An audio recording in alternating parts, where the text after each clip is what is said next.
I heard somebody say, Cisco is burning. Burn, burn, yes, you're gonna burn. Some men just want to watch the world burn.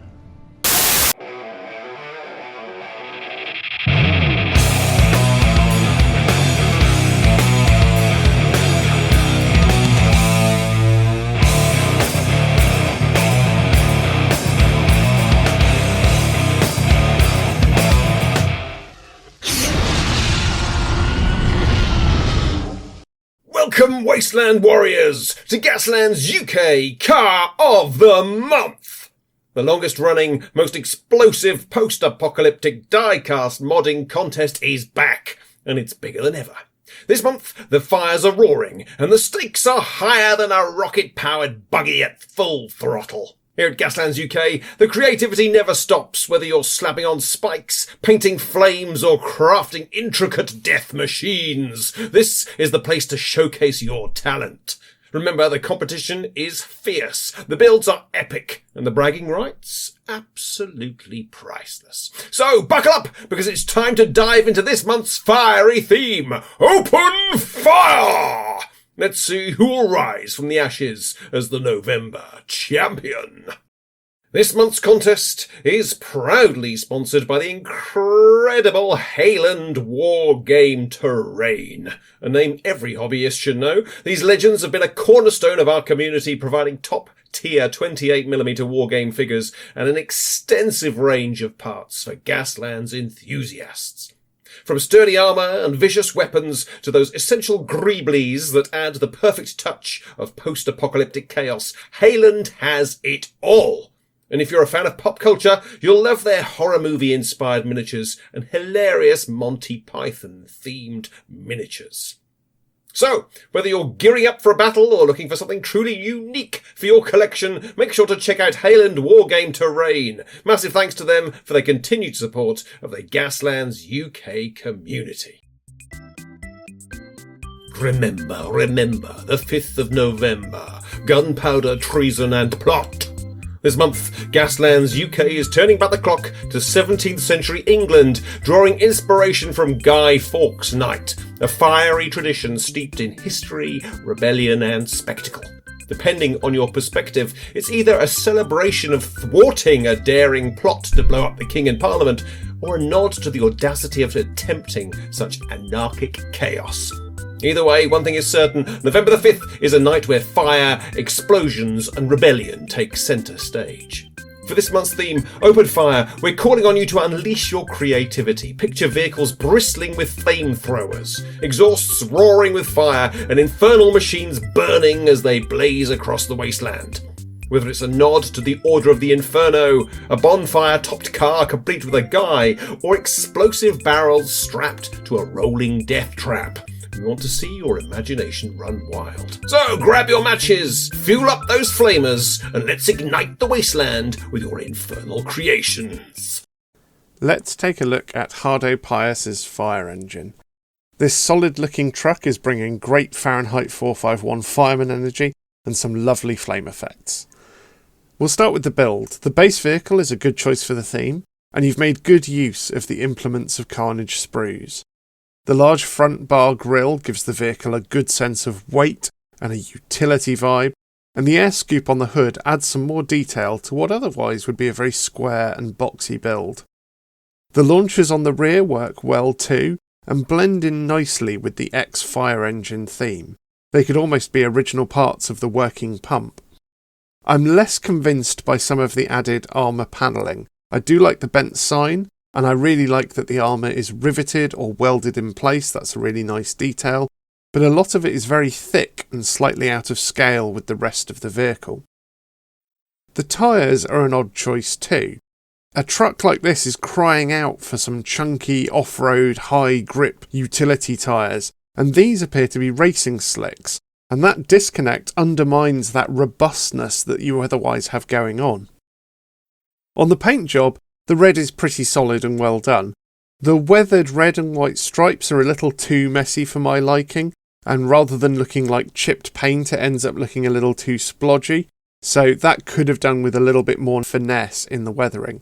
Likewise, the metals are less to my taste. There is some variation in them, and there's a good bit of definition, especially on the corrugated sheeting, but the heavy overbrushing style that you've used ends up blending and blurring this variation into a sort of overall muddy, metallic, silvery brown. It means that the eye doesn't have any detail to focus on, and it just sort of slides off.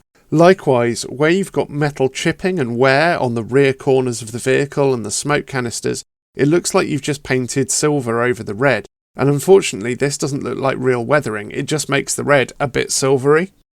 I do really like the panel line definition you've got going on. That black lining, while it's quite heavy, suits the grubby sootiness of the truck. I really love how sooty and charred the back and the sides of that fireman are. I just wish that the front was equally as weathered and scorched. We should really talk about the flamethrower, of course. I really, really like your fire effects here, Hardo. I think you've done a really great job with the flames. They are, without doubt for me, the highlight of this build. They're very bright and luminous. They give a lightness which makes them look like flames. There's nice and natural variation in the fire colour, with it cooling towards the edges of the ball with those oranges. And the little specks of soot and smoke around the very, very outer edges are a really nice touch, which maybe you could even push a little further. I can see why you haven't gone for a lighting effect on the hood of the truck, but I think if you wanted to push this to the next level, that would be something to consider. There's a bit of an odd situation here when, in some of the photographs, this beautiful, bright, vibrant fireball is casting a shadow on the truck, which completely throws out the brain. So to sum up, it's a mixed build, but it has some absolutely great highs and a few areas for improvement. Really on theme, really, really interesting. Thank you as always for this entry, Hardo, and do keep up the good work.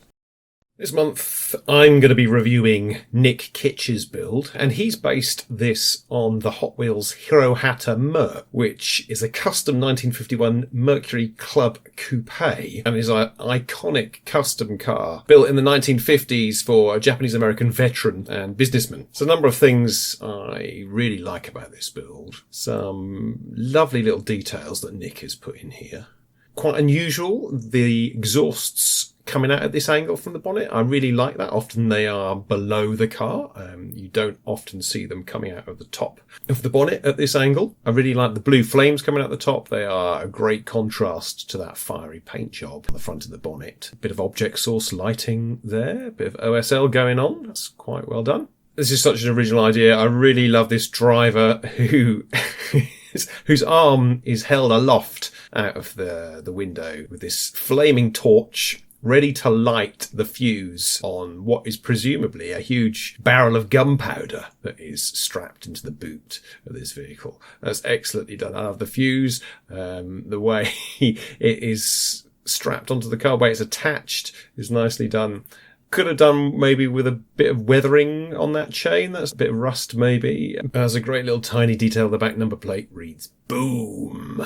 Perfect little hidden detail there. I love this girder. I like how this piece of metal is pinning the front corner of the vehicle. You can see through to that tyre underneath, which is great. Often we say, oh, if you put a gun in the headlights, where's it going to go? Where's the gun gubbins going to go? And Nick has admirably demonstrated where it goes. So it was pinned to the front here. We've got the cabling that runs back, presumably into the vehicle, so it can be controlled. And that's looking great. The paint scheme, I'm liking the paint, classic black, highlighted by some great fiery flames on the front. A skillfully achieved paint blend, go from those fiery yellows all the way through to the red, orange and red.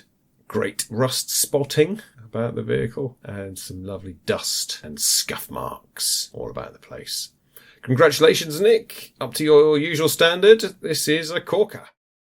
Kev Williams has presented us with his awesome take on open fire this month, with a quite literal approach to the theme in the form of a flaming Plymouth Fury. Taking inspiration from the classic Christine Fiery Fury movie scene, Kev has used the Greenlight collectible Hollywood Christine car and thrown it into the Gaslands setting, and I was so happy when I saw his entry, being a fan of the movie. Weapons wise, the addition of the rear flamer is a good choice, as it allows you to keep the front end clear for all of the flames needed to pull off the fiery fury look. I would have, however, liked to have seen more in the ways of Gaslands gubbins, just to cement the idea a little bit more. Maybe a change to the bumpers or some plate armour on the sides would have added a more solid Gaslands feel. The weathering on the build is really nice, especially the roof of the car. I like what you have done with the chipping around the rusty areas that makes it stand out against the red background, although it is a little heavy in some areas, and I'll touch on that later.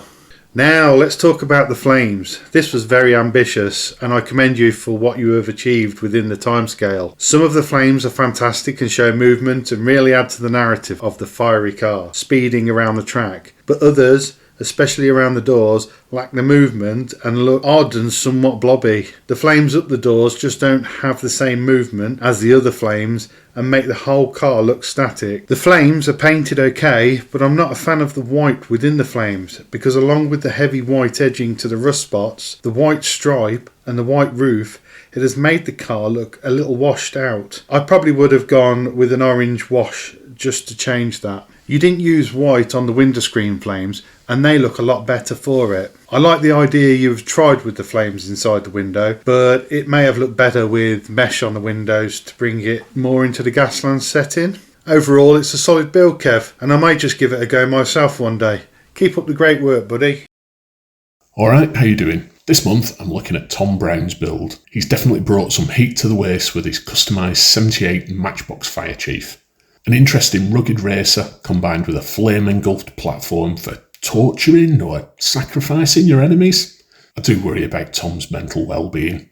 It is a good build, nicely up-armoured and equipped with a mixture of scratch-built and components from the Implements of Carnage sprues. The sacrificial platform is an especially well-made addition. All the pipework and flame nozzles look really good.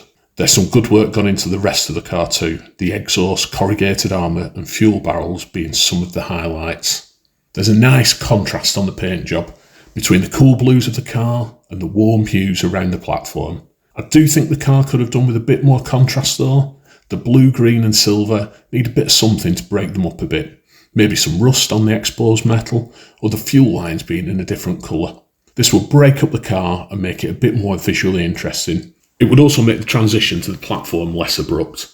Nonetheless, the car looks really good. Then we get to the fire. The colour palette is all correct. I just think the execution is a bit lacking in finesse. The flames and fire could have done with a white undercoat. The black coming through in the recesses knocks all the visual heat out of the flames. The blending between the colours of the fire needs to be a bit more subtle too. There's a very harsh edge as you go from the yellow to the orange and then to the red. I've sent Matt a link to a good guide for getting a flame effect that he'll add to the notes below. I like the fact you've given object source lighting a go. It hasn't quite worked properly and it's a difficult technique to get right, but with a bit of research and some practice, I'm sure you'll get it sorted. Overall, it's a really well built car, good modifications across all of it and some really excellent attention to detail. A more subtle and less heavy-handed approach to paint application is needed in my opinion though. Good job, Tom. One of our resident maestros who we have seen this year is Marc Giacco. Bonjour, Marc. He has really been raising the bar, raising the standard of entries since he joined this contest last year. And here is no exception. He's really gone with the explosive aspect of the theme this month. This car is a suicide device. Sticks of dynamite are strapped all around the front, and the back has these giant fuel tanks all ready to explode at any moment in time. Some beautiful details. There's the Gaslands UK logo he's put in there as a decal. That's stunning. Nicely done. Some other great details here. There, those sticks of dynamite. Can't help thinking the fuses on the dynamite are just a little bit too thick, and they spoil it for me. Without those fat fuses, this would be perfect. We also don't have any flames for a month that was open fire. Just once again, you've just missed the theme, Marc. You seem to be doing this a lot. Absolutely stunning, beautiful builds, wonderful paintwork, but the theme is just a bit off, just a little bit off. It would have been wonderful if you could have put some flame work on this. Some flames coming out of those exhausts on the engine would have been a perfect example. On the roof, you can see the V for Vendetta decal. That's nicely done. Some great little details, other little details around here. That rust paint job on the rust is stunning. The chain is in scale, nicely weathered, beautiful decals on there, danger, fire decals on these barrels on the back. I like the contrast and the colours. Lovely bright blue, baby blue, and the deep yellow in those barrels. Wonderful, absolutely wonderful. The front grille, these plates and these spikes, that seems a little bit clumsy considering how much finesse you normally put into your build. They just seem slightly out of place. Same with this green windscreen. I'm not convinced by the green windscreen. It's like the car is filled up like a pond. It's like it's got algae all over the windscreen. But that is nitpicking, because otherwise it is beautifully well done. Congratulations, Marc. Always look forward to seeing what you enter to this contest, and this is no exception. Let's take a look at Sean Middlehurst's entry for this month. From a theme perspective, it's absolutely on point. Nobody could dispute that this fits the criteria nicely. The wheels are big and aggressive and chunky and are probably one of the strongest parts of this whole build. But other than that, and adding a 40k Orc combi flamer to the front grille, I can't really see what else you've done with this car to make changes from stock. An interior would have been great. Some fuel tanks or bodged on napalm canisters. I'm also not completely convinced by the placement of the flamer. I still struggle to see how you could fit that flamer directly in front of the engine without causing any issues or having excess tubing sticking out of the front hood. That would have looked pretty awesome. The paint job itself is a classic choice. There's, extra hot rod flames, which is nice to see. It is, again, very much on the simpler side. I'd have liked to have seen a little more refinement in the flames themselves. Maybe consider trying out a flame stencil next time, which would let you get a lot more precision, a lot more neatness with the lines of the flames, and actually have 2 or 3 different layers built up across the ride. There's also the common wheel weathering issue, which I know we've talked about several times, but I'll say it again.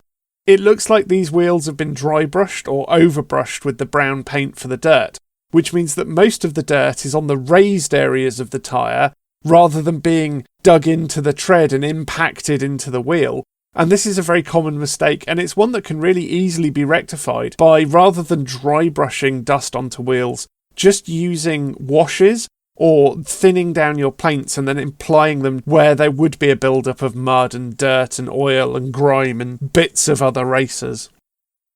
There are a couple of other painting niggles too, which I think are just areas for improvement. The first is the windows. Now, as I've said, I'd have much rather seen a fully sculpted interior, but if you're going to take the easier and quicker option and keep the glazing, then it's important that that glass looks glassy. A nice blue tint to it, maybe with a blue glaze, or just a much smoother silver or gold finish would have been much more passable. Finally, we can't talk about a flame car without talking about the flames. And unfortunately, we have an odd visual situation here, Sean, where the yellow of the painted flames on the car is brighter than the actual fire that's coming out of the flamethrower and the exhausts. If you look at the way you've done the heat mapping, that's brilliant. The white is at the core of it, and then the flames get cooler and more red at the edge of the flame plume. But the final result isn't really vibrant enough to project the aura of heat and light that you're going for. So hats off to you for giving it a go, but to sell the effect, you either needed to tone down the vibrancy of the overall car, making it much darker in tone overall, or make those flames much more bright over a very bright white base coat. Thank you for the entry, Sean. As I say, it's a fairly basic build, but the idea is really solid, and all it would take is a couple of tweaks to really elevate it and lift it to the next level. We've seen a few entries from you now, and it's great to see you returning month after month and improving month after month, and I really look forward to seeing what you have to offer in December and in 2025. Welcome, Wastelanders. I'll be reviewing Geoff Burbidge's fiery entry for this month. This build is definitely on theme. No questions asked that this represents the brief we've been asking for. Conversion-wise, Geoff plays the safe card and restricted his build with small bolt-on details. With some builds, less is definitely more. The front explosive ram looks well integrated and its intentions are directly clear looking at it. The explosive barrels and gas canister bring some character along and underline the fiery theme. Exhaust may look a bit garish, but work well with the build as a whole. The side window shooter modded into a bit of a twisted metal theme looks well executed and ties nicely in with the theme. I do like some twisted metal. And then we have a set of burning Ghost Rider style wheels. I feel they are a bit underdone, and might I say that I feel these remind me of the standard orange wheels that many fantasy Hot Wheels cast stands to use. To me it looks like they could use a bit of more OSL on the car's body panels to make them more convincing, since the rest of your paint job is well executed, telling by the rear light details, the barrel in the back, the rust and the burn marks, they're all done very well. The Autokill logo looks quite stellar. The racing numbers on the doors are a bit underwhelming in contrast. And as a mischance, I'm looking at the windows on this build. A simple satin black detracts from the quality painted stuff you show us here. Maybe some armor could have helped selling the illusion better. Maybe some window edge dusting along with the rest of the build could pull it back together. All in all, a solid simple build with a theme well defined and a fine addition to any Gaslands playing guild. Oh, Richard Fairbrass, here we are again in the wonderful wacky world of whatever you've submitted this month. And this month we get a Cybertruck which has been turned into a Rhino. How you actually come up with these ideas, I don't know. Sometimes maybe come a little bit closer to thinking inside the box instead of totally out of it. So let's have a quick look. You said initially you'd done it off memory with the original Rhino. This is clearly a Mark II Rhino, not the original. So slightly memory-wise, possibly a bit far off where you were thinking. But hey, good effort. What I'd like to have seen is a bit more definition on where the panels are. Maybe some weld lines. Could make it look like it's in hodgepodge together. Your painting style. Really not sure where you're going with this. Although the impressionist painting is very cleverly done, I'm not sure it works at this scale. Yes, we can work out sort of what the picture is meant to be, but a bit more definition as to where it's gone and what it is meant to look like, so a bit of refinement and would possibly be there. The dozer blade looks a bit too wheedly. Maybe a bit of thickening in the plastic card, maybe something on the side, and it would have looked a bit better, a bit more meaningful, instead of basically a bit of plastic sat on the front of it. Not sure on what you're doing with the flames, because they basically look like cotton buds which have been painted to whatever colour you want them to be. So on the top ones, they actually look like burnt corn dogs. So there's a nice little trick with cotton buds. If you tease them out a bit and then apply super glue to them, you can actually get them to look like flames just by teasing it. But be careful because it gets really bloody hot. The driver or the rider on the top could have done a bit better with the paint wise. But hey, once again, we asked for something and you've come with something totally different. But good effort. Maybe a little bit of refinement and you'll be there. But well done. Paul Stallings has entered a Ford Pinto this month. Now, for some of you who weren't around in the 70s or 80s, you may not remember this car, but it was notorious for catching fire on the rear end. The fuel tank design was flawed, which led to it being discontinued, but it became quite notorious for being dangerous in a any kind of rear-on collision, and the fuel tank would go up. And that is what Paul has lovingly recreated this month. And what a superb job he's done with this. So, first of all, let's look at the build. To be honest, he's not had to do a great deal of modifications here. So the engine is still the original from the Johnny Lightning model. Johnny Lightning being quite a high class of diecast. I don't know if any of you out there have used them, but yeah, much better standard of vehicle than your standard Hot Wheels or Matchbox car. Much higher quality by our other sponsor, Modelmatic, if you'd like to get in touch with them. So it's an original engine. He has added these exhausts on the side, very nicely done, quite possibly from the implements of Carnage Sprue by North Star. They seem quite familiar. And this bumper on the front. Windscreen bars have gone in with the car body mesh. This is controversial, but I don't like it when it's put in at 90 degrees. There's no right or wrong. There's absolutely no right or wrong with how you put in that mesh in a windscreen. But I do prefer it to be going horizontally rather than vertically. But it still looks great. This minigun on the side, that looks suspiciously like it might be Kiamsil Designs. It may not be. I may be wrong there. I don't know where he's got that from, but that works beautifully, that minigun. And then we come to the rear end and these fantastic flames. Now, I'm not entirely sure how he's done this. They look like it could be some kind of expanding foam glue or something, complete with, what was it, modelling clay and ball bearings, possibly polystyrene. I need to go back through and see if Paul has posted any work in progress shots. But it looks terrific, doesn't it? The flames, the painting of those flames are excellent. It really does look realistically on fire with this filthy, dirty smoke coming out the back. Beautifully Gaslands. It is about to blow up at any moment, and can this driver make it across the finish line before it happens? Paint is sublime, beautiful airbrushed purple tones with some nice scratching and little chips going on there, very detailed little brushwork Paul has added, nice object source lighting that are going on in the driver, very well done there, and overall an incredibly high standard. So excellent work, Paul. I think this is only your second entry into our contest, and fantastic job. Thanks for joining us. I look forward to seeing more builds. Sorry we haven't had time to review everybody's. Let's have a quick flick through who else submitted this month. Nava Fishman Chari, a wonderful take on the Fury Road Firebug here. Could have done with a Warboy in there and a bit more weathering.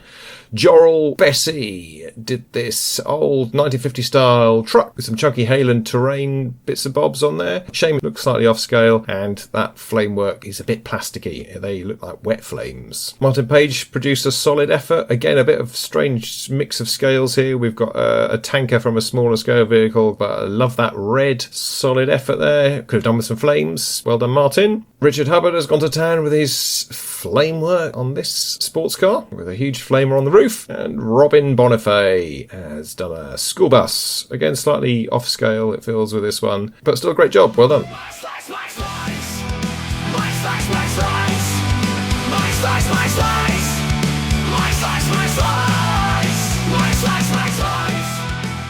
Hello, Gaslands, Mike here, taking a look at these red hot builds. My first pick is Hardo's fire truck shooting fire. This, if I'm not mistaken, is an old trick using tissue paper and super glue. Well, at least that's what I used to do when I was a young model maker. It produces incredibly noxious fumes and rock hard results that you can then paint up. And I really like the fire effect here. It looks to me like maybe this fire truck has got the original detailings and paint job on it, and they've just been weathered, which is good. That's love to see that. But yeah, in general, I really like this one, Hardo. Nice work. My second pick is Geoff Burbidge's car here.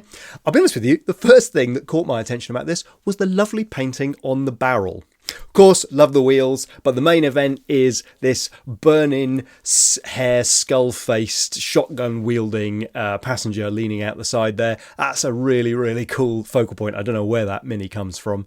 But yeah, overall, I think this is a really striking vehicle and just has a really cool look to it. Good work, Geoff. But my number one pick of this open fire car of the month competition is Paul Stallings' entry.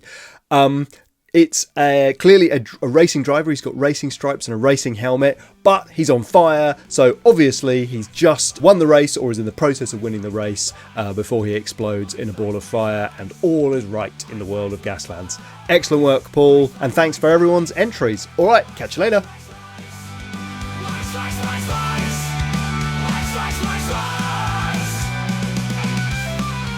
Right, time for the results. Here we go. In third place this month, we have Marc Giacco. Well done, Marc. Yet again, you've just missed being top dog just by your interpretation of the theme, I think. Some of the judges absolutely love this one. Other judges, not so much. Bit of a Marmite build, I think. Lost points, I'm afraid, on those very thick dynamite fuses and no fire. There's no fire on this build. Such a shame. Everything else was gorgeous. The paint, the modelling, the texture. Anyway, congratulations, Marc. You win our third prize of a £20 Hayland voucher. In second place this month, Oh, hang on. This is a surprise. We haven't got a second place. We do, in fact, have a tiebreaker situation for first place. And instead of getting the sponsor to choose which one was first, they decided instead we would have 2 first place winners. So, who were they? In second first place is Nick Kitch. Well done, Nick. Judges loved that flame design on the front, the flaming blue exhausts, and the barrel of gunpowder on the back. Ticked all the boxes, beautifully done, beautiful style. Excellent job, sir. You win a £30 Hail and Terrain voucher. And in first place is Paul Stallings! Well done, Paul! You also impressed the judges with your impeccable build. Beautifully tidy and neat, with those excellent flames gushing out the back. Beautifully textured, well modelled. Very impressed with that. Some great painting. Ticked all the boxes for us. Well done! That is a £30 Hail and Terrain prize voucher winging its way to you. Well, that's a wrap for this month's Gaslands UK Car of the Month. A massive thank you to our incredible admin team, Daz Phillips, David Bissett, Colin Harvard, John Simpson-Wedge, Matt Whittam, and of course myself, Matt Reeve. Thanks guys for your tireless work behind the scenes. You keep this competition running smoothly month after month. Cheers to you all. So if you've enjoyed this video, please consider supporting the channel by buying me a coffee at the link on screen.